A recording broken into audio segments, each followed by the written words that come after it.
In November 1956, Britain lost $279 million in 30 days. No battle. Somebody threatened to sell. 8 days earlier, the British Army was winning. Paratroopers were landing. The canal was within reach. The Chancellor looked at the reserves and stopped the war. Nobody fired at Britain. The United States simply said it would sell its holdings of British money and let the pound find its own level. An empire that had survived 2 world wars ended in a single week because the money it was made of belonged to somebody else. To understand why a threat worked, you have to know what the pound was in 1956. Not a currency, a system. Much of world trade was settled in sterling. Countries across 4 continents kept their national savings in London, in pounds, by agreement. That is what a reserve currency is. Everyone else holds your paper, which means everyone else has a reason to keep it valuable. It is the most profitable arrangement a country can have. You buy real things from the world using paper only you can print. Britain had built this over 2 centuries. Ships, ports, canals, and the quiet habit of the world keeping its accounts in London. The Suez Canal was the hinge of it. 120 miles of water standing between Britain and everything east of it. Nasser nationalized that canal in July 1956. Britain called it theft. What Britain actually heard was a threat to the system. So Britain decided to take it back. And here, the arithmetic that had made the empire quietly turned around and faced it. 2 world wars had been paid for on credit. The country that held everyone's savings had spent them and written promises instead. Those promises had a name: sterling balances. Money owed by London to the countries that had trusted London to keep it. India was owed, Egypt was owed, Australia was owed.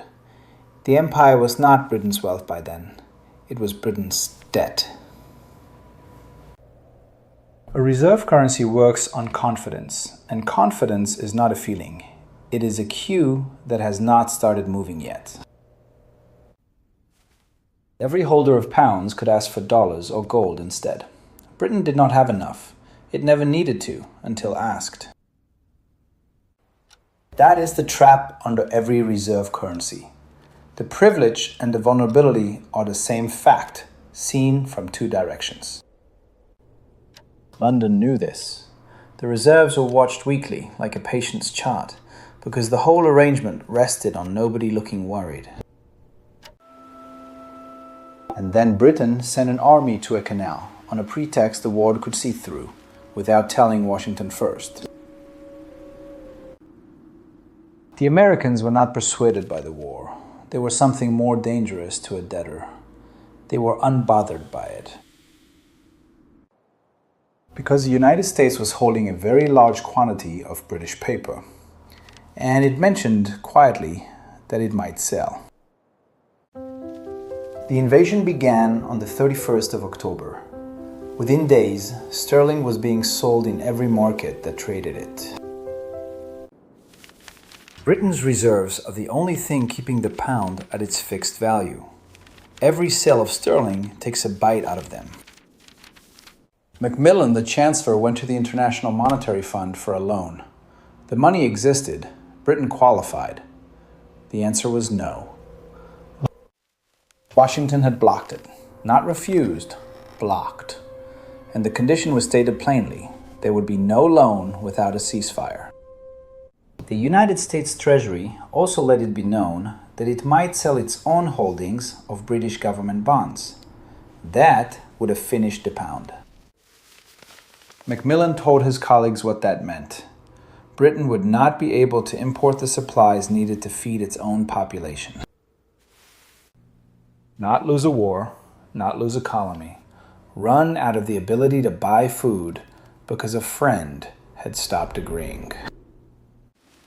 On the 6th of November, the same day British paratroopers finally landed at Port Said, Eden accepted a United Nations ceasefire. The army was winning the battle it had been sent to win. It was ordered to stop by its own Treasury.